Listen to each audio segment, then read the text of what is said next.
Namatay ang pulubi at siya'y dinala ng mga anghel sa piling ni Abraham sa langit bilang isang parangal. Namatay rin ang mayaman at inilibing. Sa gitna ng kanyang pagdurusa sa daigdig ng mga patay, natanaw ng mayaman si Lazaro sa piling ni Abraham. Kaya't sumigaw siya, "Amang Abraham, maawa po kayo sa akin. Utusan po ninyo si Lazaro na isawsaw sa tubig ang dulo ng kanyang daliri at basain ang aking dila dahil ako'y naghihirap sa apoy na ito." Ngunit sumagot si Abraham, "Anak, alalahanin mong nagpasasa ka sa buhay nung ikaw ay nasa lupa at si Lazaro naman ay nagtiis ng kahirapan. Subalit ngayon ay maligaya siya rito samantalang ikaw na may nagdurusa dyan. Bukod dito, may malaking bangin sa pagitan natin kaya't ang mga naririto ay hindi makapupunta dyan at ang mga naririyan ay hindi makapupunta rito." Ngunit sinabi ng mayaman, "Kung gayon po, Amang Abraham, ipinakikiusap ko pong papuntahin na lamang ninyo si Lazaro sa bahay ng aking ama, sa aking 5 kapatid na lalaki. Suguin po niyo siya upang sila'y bigyang babala, upang hindi sila humantong sa dakong ito ng pagdurusa." Ngunit sinabi sa kanya ni Abraham, "Nasa kanila ang mga sinulat ni Moises at ang mga propeta. Iyon ang kanilang sundin." Sumagot ang mayaman, "Hindi po sapat ang mga yon.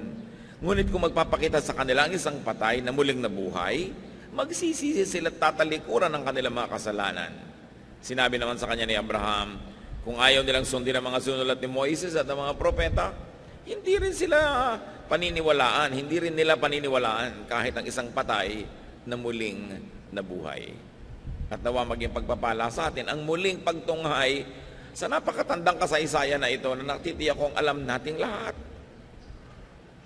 Luke 16:19-21, as we study this now, piece by piece. "There was once a rich man who wore expensive clothes and every day ate the best food. But a poor beggar named Lazarus was brought to the gate of the rich man's house. He was happy just to eat the scraps that fell from the rich man's table. His body was covered with sores, and dogs kept coming back and coming up to lick them." So here you see extreme contrasts. Sobrang magkaibang kalagayan. Yung mayaman na lalaki who wore expensive clothes and ate the best foods every day. Imagine yourself going to an eat-all-you-can restaurant every day. And of course, without saying it, this man could afford very expensive doctors and everything that money could buy. Meanwhile, Lazarus was covered with sores. He ate nothing but crumbs and had dogs as nurses and doctors. Ang tagapagpalinis niya ng kanyang mga sugat ay mga asong dinidilaan ng kanyang mga sugat na hindi niya siguro maitaboy. Maaaring siya ay paralitiko dahil kinakailangan siyang buhatin para ilagay doon sa pintuan ng mayaman at umasang matapunan man lang kahit ng mga sobrang mga pispis na nahuhulog sa hapagkainan ng mayaman na ito. He had to be brought there and therefore he lived on charity. Two contrasts. At ito ay bagay na bagay sa konteksto ng panahon dahil nung panahon naman talaga ng Panginoong Hesus, walang middle class. Either ang yaman-yaman mo o ang hirap-hirap mo, dalawa lang ang uri ng tao. But we were told that Lazarus was happy. We are not told if the rich man was happy as well, but both men lived imbalanced lives. Parehong tagilid ang buhay nila, hindi balanse, kumbaga nasa timbangan. Luke 16:22, "The poor man died, and angels took him to the place of honor next to Abraham." Sa hapagkainan po, kung kayo ay nasa kanan noong nagbibigay ng hapunan o nung host, yun ang place of honor. Sa iba't ibang lipunan, iba't iba ang places of honor, but nevertheless, in any society, there's a place of honor on the dining table because the dining table is a social map. It tells you by how everyone is seated, how they are esteemed or considered in that society. And the Jewish people thought that heaven would be a banquet that God would give for them. That Abraham would be the host and the most important person there, and the guest of honor would sit next to him.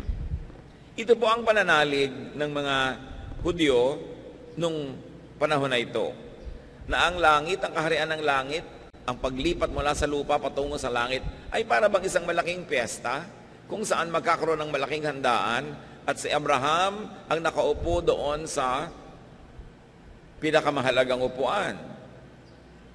Siya ang nasa kabesera ng mesa at pagkatapos yung pinararangalan uupo sa kanyang tabi. Yan ang paniniwala nila sa paglipat sa kabilang buhay. At ayon sa paniniwalang yon, ang historyang ito ay hinabi at kinuwento sa atin. Na itong namatay na si Lazarus ay doon pinaupo sa upuan ng karangalan. Hindi sinabi sa atin kung anong ginawa nitong Lazarus na to deserve it. Paano siya naging karapat-dapat umupo doon. Maaring siya ay isang sagisag ng isang uri ng tao.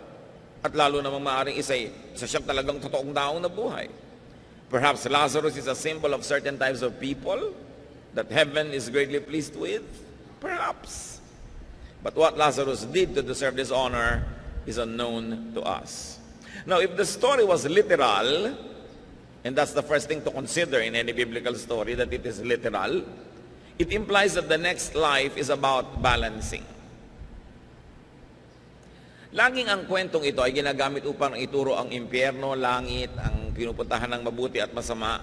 Pero hindi naman tayo sinabihan na masama yung mayaman at hindi naman tayo sinabihan na mabuti sa Lazarus.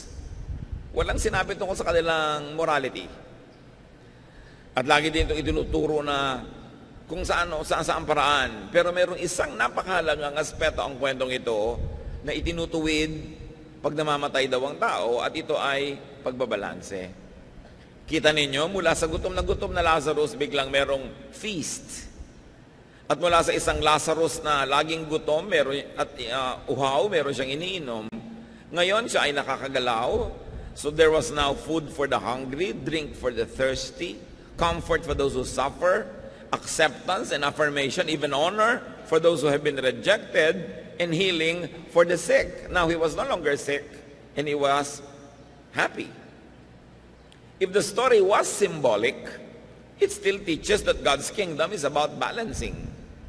So kung ang pagtanggap natin sa kasaysayang ito ay literal, aktual, o kaya isang sagisag, simbolo ng mas matataas sa katotohanan, pareho pa rin ang mensahe. God's kingdom is about balancing. Kaya meron na namang food for the hungry.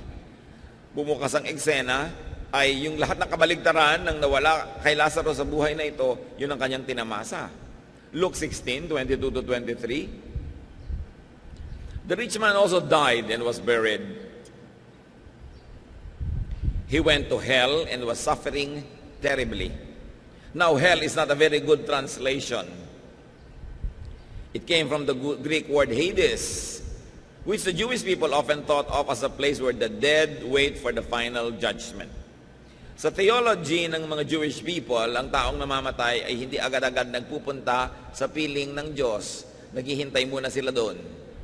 At siyempre sa Christian theology, sinasabi natin na dahil ang hinihintay ay ang tagapagligtas, nung dumating si Jesus, ay dinala na niya ang mga naghihintay doon sa piling ng Ama at ngayon ang namamatay ay diretsyo nang pumupunta sa Ama at hindi na naghihintay. Yan ang basic Christian theology. But at this time, when Christian theology was not yet fully developed, it was only emerging, people in Israel thought that when they died, they went to a halfway house to wait for the final judgment, where they would be led into the presence of God. Meanwhile, there were two departments or compartments or places in that Hades. One you might call Hades del Norte and another Hades del Sur.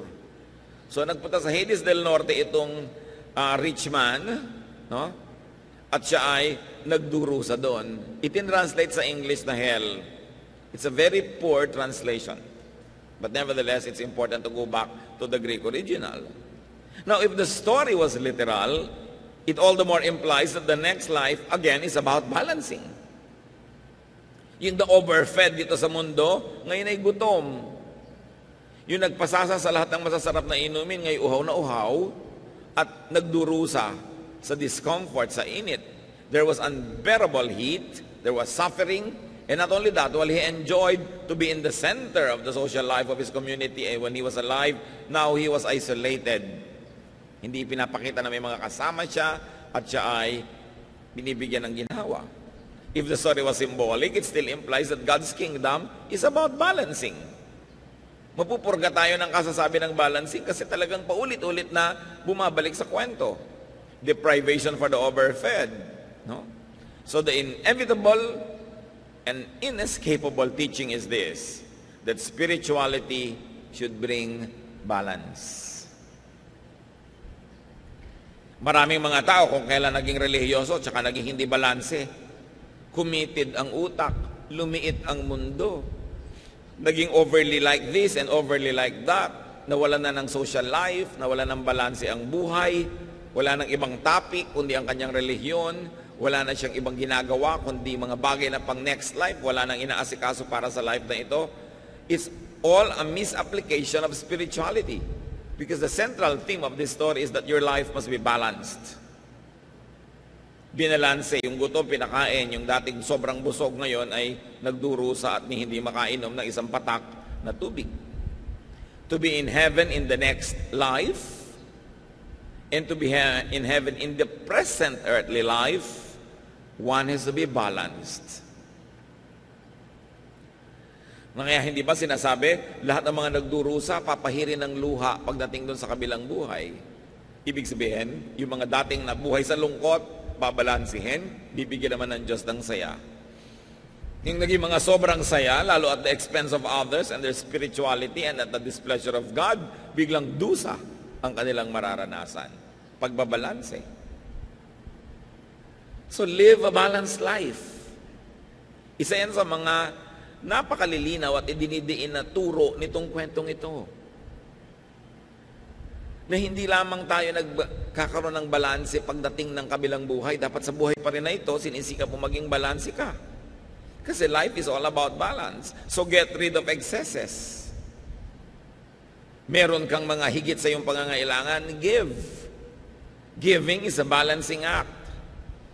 Balance negative things with positive ones. May nasabi kang masakit sa iyong kapwa, bawiin mo, magsabi ka naman ng sorry o kaya ng mabuting bagay. May utang ka, bayaran mo para mag-balance kasi habang hindi ka nagbabayad, naka-negative yan. May mali kang nagawa, ituwid mo. Meron kang pagkukulang, punan mo sa iyong kapwa.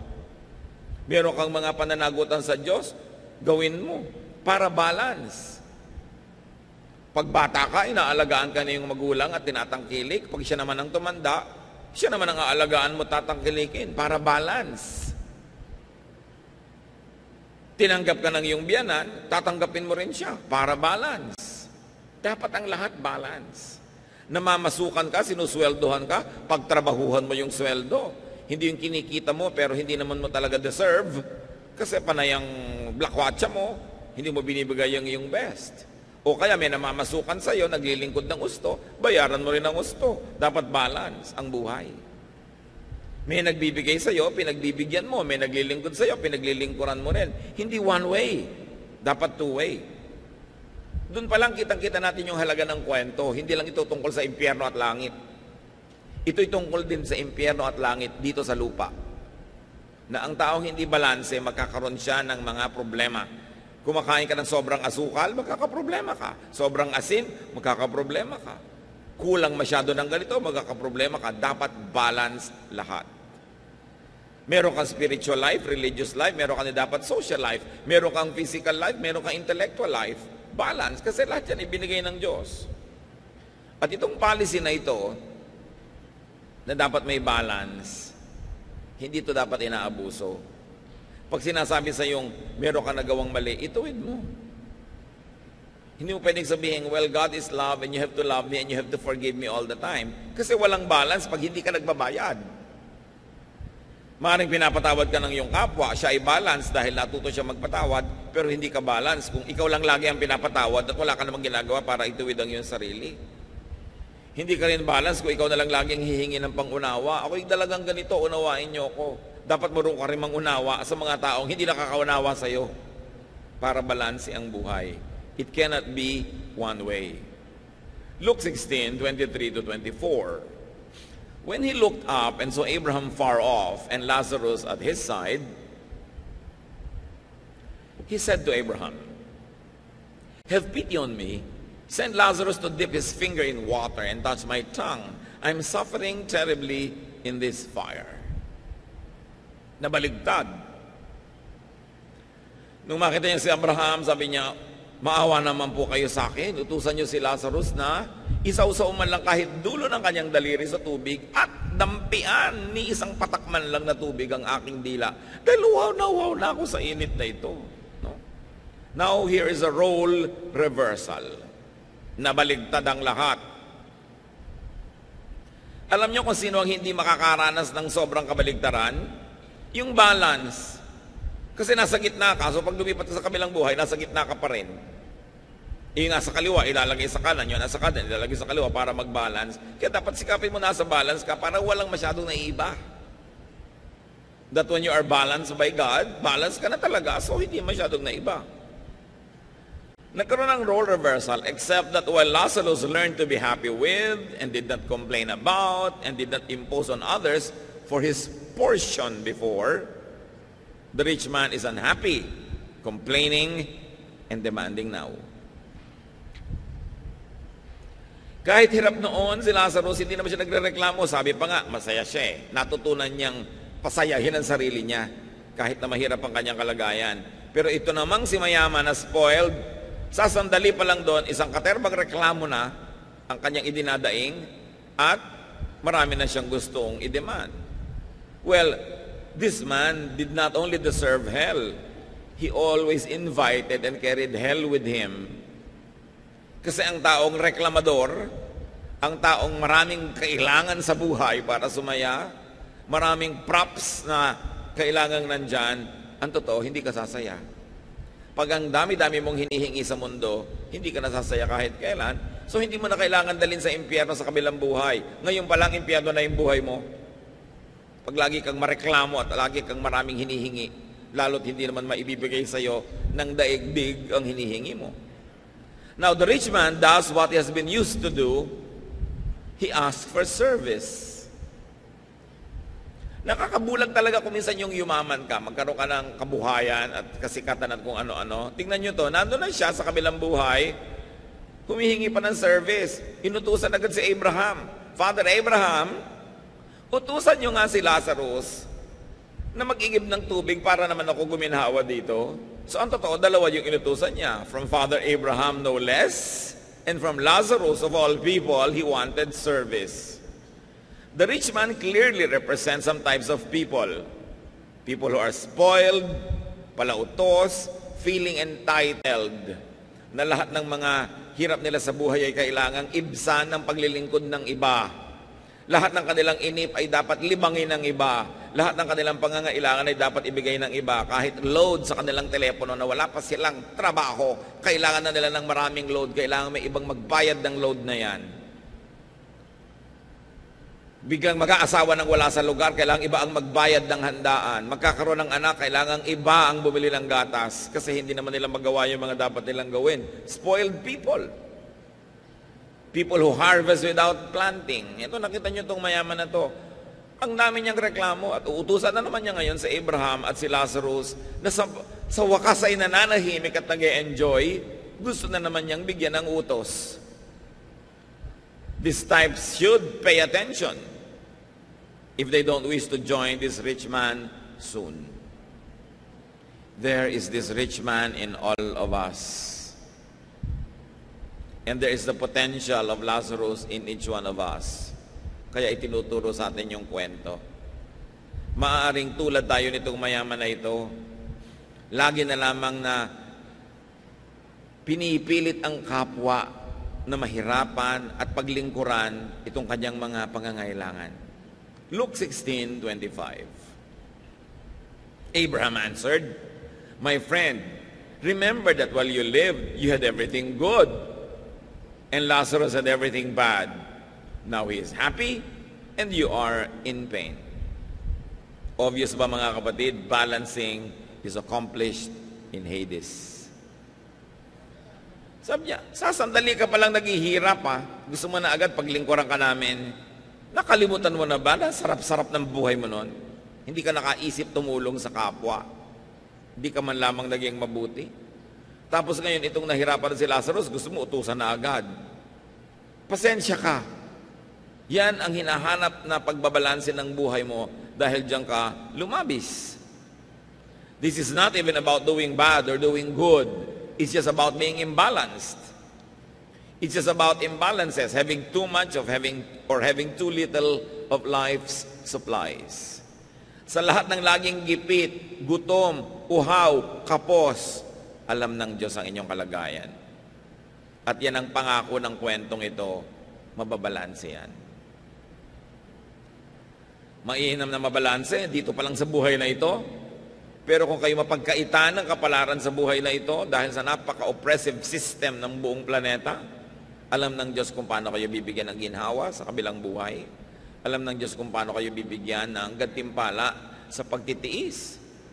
Lalo na sa pananatiling mabuti sa kabila ng mga hirap na ating dinaranas. Ito ang central theme ng kwento. Ang pinag-uusapan pa lang dito mga kapatid, imbalance. Paano pa kapag pinag-uusapan yung being bad or good? Pag pinag-usapan pa natin yung the bad is punished and the good is rewarded, lagong lumilinaw ang dapat natin gawin sa ating buhay. That we should be good. So that we don't need grave balancing. Kasi balance na tayo. Kasi good na. Na dapat na nating ituwid ang ating sarili kasi pilipitin at ituwid pa tayo pilit ng langit. That we should volunteer to balance ourselves. Pag ang dami-dami niyong blessing, magkusa na kayong mamigay. Pag meron kayong lakas na extra, kusa na kayong maglingkod sa mga mahihina. Pag kayo'y matalino, kusa na kayong magturo doon sa mga kulang sa kaliwanagan. Pagka marami kayong mga biyaya sa buhay, mamahagi sa mga kinakapos. Kung binibigyan kayo ng Diyos ng pagtitiis at pagtsatsaga, humanap kayo ng krus na inyong papasanin at pasanin nyo yun. Kung minsan, yan ay yung mga paglilingkod sa kapwa, yan ay pagmamalasakit, outright giving. This story is a warning to the overfed, to the overabundant and overindulgent, people who never share blessings. Na kung kayo ay merong mga kumpanya, matuto naman kayo mag-profit sharing. Okay, legally speaking, tama naman ang ginagawa nyo, nagpapasweldo kayo. Hindi na kayo pwedeng idemanda sa Department of Labor.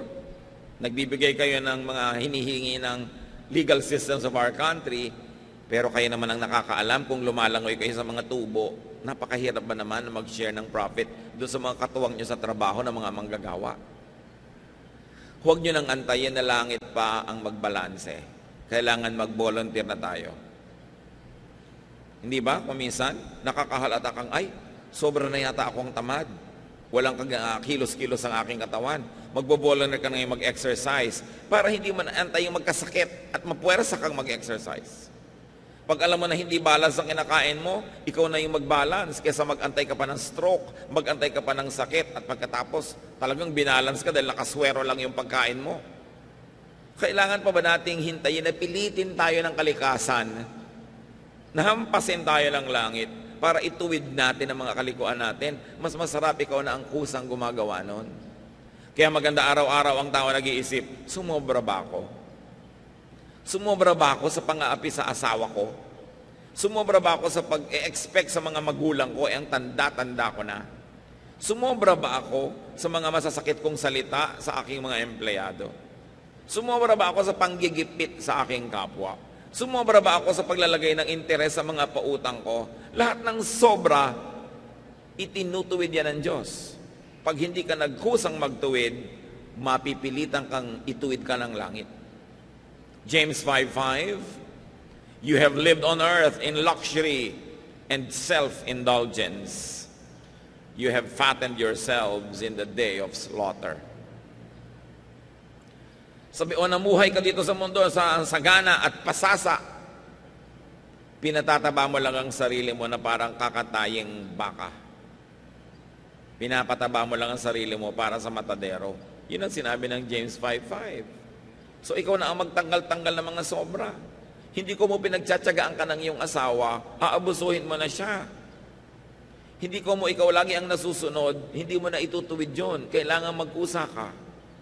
Meanwhile, Hades is comfort for the always hungry, the always needy, and the always poor. Buti na lang may ganong pagbabalance na inaasahan nating mababalanse at maitutuwid yan sa buhay natin dito sa lupa. Pero hindi man natin sapitin yon at masaklap man ng maging dulo ng buhay na ito, may naghihintay na pagbabalanse na inilaan ng Diyos. And there was no morality attached to the story. It was simply a story of balancing. That God is God of balance and God will balance all imbalances. Because God sees, God hears, God knows. So just stick closely to God and never give up on God. Never give up on your faith, even if you're suffering. Sa kabila at sa dulo ng lahat ng pagdurusa ay ang ginhawa na inilalaan ng Panginoon. Mapagmahal siya. At ang ginhawang inilalaan niya, hindi laging may moral clause. Mahal lang tayo talaga ng Diyos. At kung tayo naman ngayon yung pwedeng magbigay ng ginhawa sa ating kapwa, ibigay na natin. Kasi there is also the Spirit of God in each one of us. If there's the spirit of this rich man in each one of us, all the more that there's the Spirit of God in each one of us, kaya dapat din tayo na kumilos na parang kung Diyos ang kikilos, yun din ang kikilos natin. Maging maibigin tayo, tulungin, mapagkalinga sa kapwa. So, sabi nitong si rich man, patawirin niyo naman si Lazarus dito at padalan ako ng tubig. Hindi pwede. Nasobrahan ka na ng saya nun eh. Panahon na ngayon ng pagbabalanse para sa iyo. Saka may isa pang dahilan kung ba't hindi pwede yan. Luke 16:26. And besides, there is a deep ditch between us, and no one from either side can cross over. Sabi niya, alam mo, gustuhin man ni Lazarus na sundin ang utos mo, hindi rin pwede eh. May bangin sa pagitan natin, walang makatatawid. Hindi kami pwedeng magpunta dyan at hindi kami pwedeng magpunta dito. May bangin na hindi pwedeng tawirin. Parang familiar, ano? A metaphor of the great social divide on earth. May tarangkahan ng bahay niya, yun yung bangin. Hindi pwedeng tumawid si Lazarus, hanggang tarangkahan lang siya. Nasa loob naman si mayaman. Di ba laging may mga ganyan division? Hanggang dyan ka lang, hindi ka pwede dito. Exclusive ito, sa amin lang ito. By membership lang ito. Gated community kami, may gwardiya dito, kailangan may sticker ka. Kung wala kang sticker, hindi ka makakapasok. Yung mga ganyan-ganyan, ano?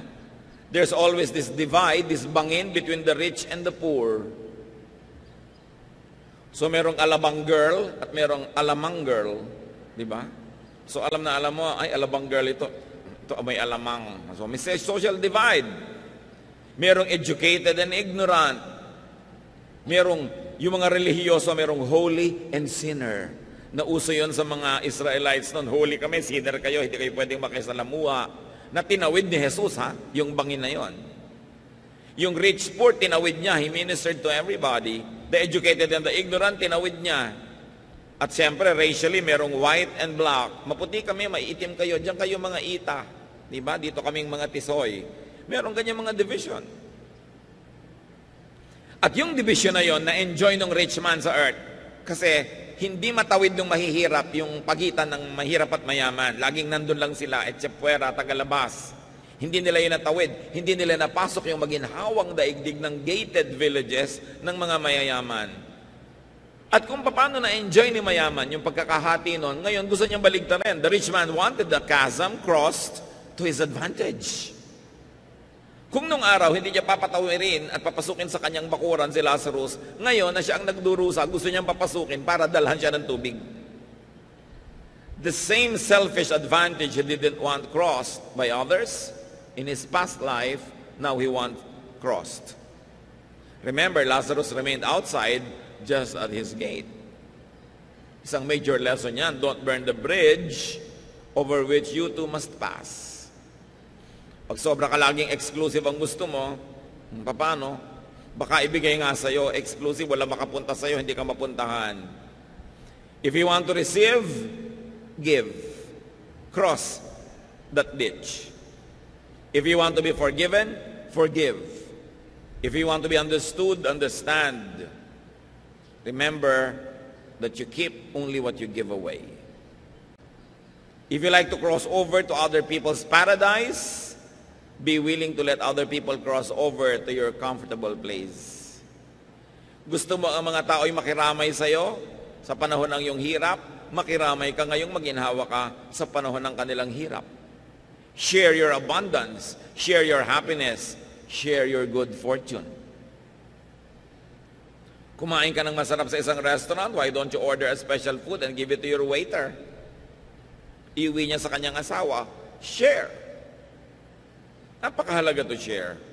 Luke 16:27 to 28. But the rich man said, Abraham, then please send Lazarus to my father's home. Let him warn my 5 brothers so they won't come to this horrible place. Sige po, kung hindi pwedeng tumawid si Lazarus patungo sa akin, pabalikin nyo na lang sa lupa. Papuntahin nyo sa bahay namin at bigyan ng babala ang mga kapatid ko para hindi sila kailangang mapunta rin dito. Ayokong mapunta sila dito. So again, another typical amo. He wants to assign Lazarus a task for the benefit of his family. Nananahimik na yung Lazarus sa wakas, guminhawa, may kinakain, may iniinom, natanggap na mahal. Aba, gusto pang pabalikin itong mayaman na to sa lupa, kung saan dehado naman dun si Lazarus. Kung kayo si Lazarus, makakabahan kayo, naku, baka payagan ni Abraham, nandito na nga ako, papabalikin pa ako. No? Ito namang mayaman na to, napaka-selfish, gusto niyang guminhawa yung mga kapatid niya, gusto niya magdusa na naman tong si Lazarus. The rich man wanted to pull Lazarus from his new comfort and make him return to earth, probably to his former suffering. Selfishness is constantly being revealed here. Na kahit mga love for other people, like kamag-anak niya, pero it still meant hatred for others that he wanted to use. Selfishness could have brought this man to his hell. Maaaring yun ang dahilan kung bakit siya nasadlak dito. Pero take note mga kapatid, marami ring poor na selfish. Hindi napunta dito sa pagdurusa yung mayaman dahil mayaman siya. Hindi sinabi yun, ha? Yung ugali niya nagdala sa kanya doon. Hindi rin naman sinabing kaya napunta tong si Lazarus doon sa ginhawa dahil mahirap siya. Dahil maraming mahirap na ang mga ugali hindi pwedeng dalhin sa paraiso. The economic situation of these 2 men were not the relevant points. But we can surmise that it is about their character, about how they conducted themselves, how they lived their lives. So this is not just about class war or class struggle. It was a moral, social situation. So while the rich man wanted to love his family, here he wants someone else to do it for him. See how the same selfishness rears its ugly head every day. Sa buhay natin, maraming ganon. Rich parents abusing poor servants for the benefit of their spoiled children. Diba? Napabalitaan natin. Maid ni rape ng anak ng asendero. Mahal kasi ni mommy ang anak niya. Magdusa na lang ang maid. Bigyan ng 10,000. Pauwiin sa probinsya. Hindi na papapanagutin ng anak. O mapagmahal ka magulang. Pero naaapi mo yung ibang anak ng ibang magulang. Nalilimot mo na yung inaapi mo, may magulang ding nagdurugo ang puso dahil naapi yung anak niya. Kumisan sa ating pagmamahal sa ating pamilya, sa mga malalapit sa atin, ine-exploit na natin yung iba. Kitang-kita mo yan kumisan. Yung mga kawawang yaya na habol ng habol dun sa mga mala-impactong mga alaga nila. At kung ano-anong gagawing mga kamalditahan ng mga alaga nila, tapos ang sasabudin pa at papagalitan ng spoiler na mother, yung kawawang iyaya. Ang tingin niya sa anak niya ay anghel, hindi niya makita yung mga kaliskis, no? At mga sungay. Maraming ganon. Mahal na mahal yung anak, pero hindi marunong magmahal man lang dun sa yayang nag-aalaga sa anak. Tao rin yun, at anak din yun ng kung sinong nasa probinsya na nag-aalala din tungkol sa kanyang anak na namamasukan. Dapat nga kung marunong tayong magmahal ng anak natin, lalo kang natututong magmahal ng lahat ng tao dahil bumukas yung puso mo sa kahulugan ng pagmamahal. Pero yung bulag na pagmamahal, ang mahal mo lang yung anak mo kahit rapist. Kahit yung anak mo ay may binaril, my son is very good. Nakikita mo sa TV lagi, mga bulag na magulang. May minasakir na yung mga anak nila. Gusto nila, suhulan na lang lahat yung tao at palusutin yung mga anak nila.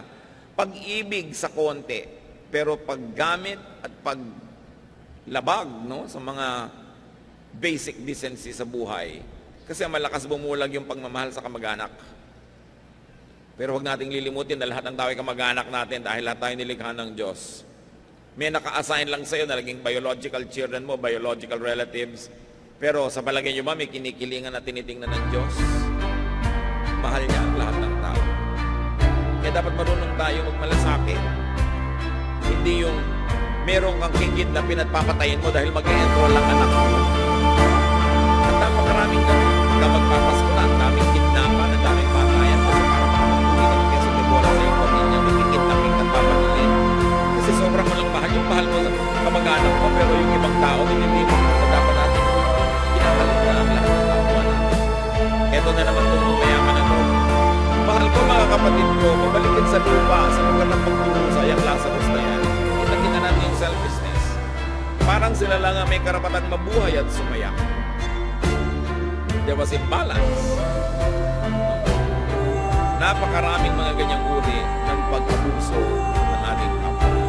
Balikan natin ang kwento, Luke 16:29. Abraham answered, "Your brothers can read that Moses and the prophets wrote.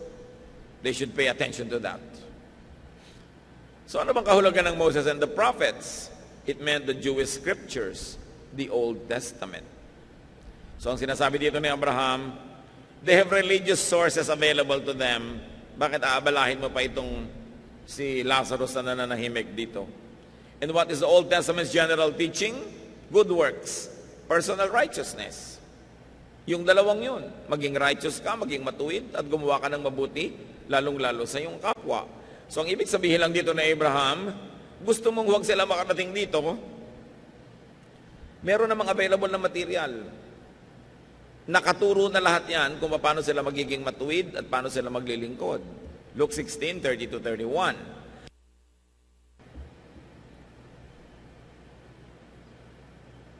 Then the rich man said, "No, that's not enough. If only someone from the dead would go to them, they would listen and turn to God." So Abraham said, if they won't pay attention to Moses and the prophets, they won't listen even to someone who comes back from the dead. So the rich man says, religious teachings, affiliation, activity, and attendance are not enough. Kulang na lang, sabihin ng rich man, meron na rin po naman ako nung nabubuhay ako. Meron din akong Moses, meron din akong Old Testament, meron din akong religion. Ba't ako nandito? So ibig sabihin kulang. Hindi sapat yung religious teaching and affiliation and activity and attendance. Dahil meron ako niyan bilang isang Hudyo. Hindi pwedeng wala. Pero bakit ako nandito? So this man was saying, religion was never enough for me. At kung yun lang ang aasahan ko para sa mga kapatid ko, dito rin sila uuwi. Dito rin sila matatapon. Kailangan natin ng iba pa na drastic na pagpapaalala sa tao. James 2:17, faith that doesn't lead us to do good deeds is all alone and dead. Lahat naman ng tao may faith. Iba-iba lang nga ng degree. Kahit nga ang Diablo may faith Pero sabi, the faith should lead us to good deeds. Otherwise, kung ang pananalig mo hindi nagbubunga ng paggawa ng mabuti, baliwala ang pananalig na yon. At maaaring ganun ang uri ng pananalig nitong mayamang namatay. Alam niya yung scriptures, alam niya ang tradisyon, alam niya ang batas, alam niya ang utos, pero nagbunga ba yun ng mabuti sa buhay niya? Nagkaroon ba siya ng paggawa ng mabuti? So balance your life now. Kung merong oras na dapat balansehin ang buhay, huwag ipaghintay. To the rich man who didn't care about his eternal life, sabi ng Luke 12:20, but God said to him, "You fool, tonight you will die, then who will get what you have stored up?" Hindi mo naman alam kung kailan katatawagin ng Diyos, kung kailan matatapos ang buhay na ito. Kailangan ang itutuwid na. Huwag nang ipagpaliban pa dahil baka kamatayan, naliko. Therefore, sa kabilang buhay itutuwid. Dapat dito na ituwid. Baka kamatayan na imbalance, sa kabilang buhay pa ngayon babalansehin. Dapat dito na, habang may panahon. Balance the life of your loved ones also. Now. Mga magulang na nang i-spoil ng mga anak. mga mahal sa buhay na nagbubulag-bulagan sa mga kamalian ng ating mga mahal sa buhay, learn from Job. Job 1:1-5. Many years ago, a man named Job lived in the land of Uz. He was a truly good person who respected God and refused to do evil. Job had 7 sons and 3 daughters. Job's sons took turns having feasts in their homes, and they always invited their 3 sisters to join in the eating and drinking. After each feast, Job would send for his children and perform a ceremony as a way of asking God to forgive them of any wrongs that they have done. He would get up early in the next morning and offer a sacrifice for each of them, just in case they had sinned or silently cursed God. Masarap ang buhay nitong pamilya ni Job at laging nagpipiesta yung mga anak niya. Pero pagkatapos sila mag-party, papatawag lahat ni Job, susuriin. O baka umabuso kayo. Baka sa sarap ng nararanasan nyo, nakalimutan nyo Diyos. Baka na-offend nyo ang Diyos. Baka nagalit nyo siya. Baka may nagawa kayong mali. At umagang-umaga pa lang si Job ay magbibigay ng mga offerings para sa mga posibleng naging kamalian ng kanyang mga anak. Ganon ang ginagawa ng matitinong magulang. Nire-review ang mga anak kung nagkamali. At kahit ang pinagkamalian nila ay napakaliit na tao, somebody way beneath their social status, good parents will correct that and they will make offerings. So kung ang offering na ito ay ginagawa ni Job sa Diyos, kung alam mo ang anak mo nagkasala sa kapwa-tao, edi dun sa kapwa-tao ka magbayad. Doon ka magbigay ng iyong offering. Kailangan hindi tayo mga konsentidor. Kailangan marunong tayo magtuwid ng mga kamalian ng ating mga mahal sa buhay. Kung hindi, aantayin pa ba natin na langit ang pumalo sa kanila at sa atin? Intercede for your children. Intercede for your loved ones now. Make offerings for your loved ones. Pray for them. Dahil baka may mga imbalance sa buhay nila. Tandaan natin, walang nakakalusot. Sabi nga, mene tekel parsin. The writing on the wall, tinimbang ka, ngunit kulang. At dumating ang hatol ng Diyos sa mga kulang, ang timbang. Dapat tayong lagi magsikap na itama. At huwag na natin patagalin. Every day, may nagawa tayong mali, ituwid. Meron tayong naging utang sa kapwa, bayaran. Meron tayong naging mga natanggap na mga paglilingkod, suklian. Laging dapat balanse ang buhay. Ama namin sa langit, turuan niyo po kaming suriin ang mga sarili namin. Hanapan kami ng mga imbalances at maituwid ang mga ito. Ituro mo sa amin, Panginoon, na tanggapin namin mga pagkakamali. Ituwid ito kahit na inconvenient, kahit na minsan nakaka-embarrass.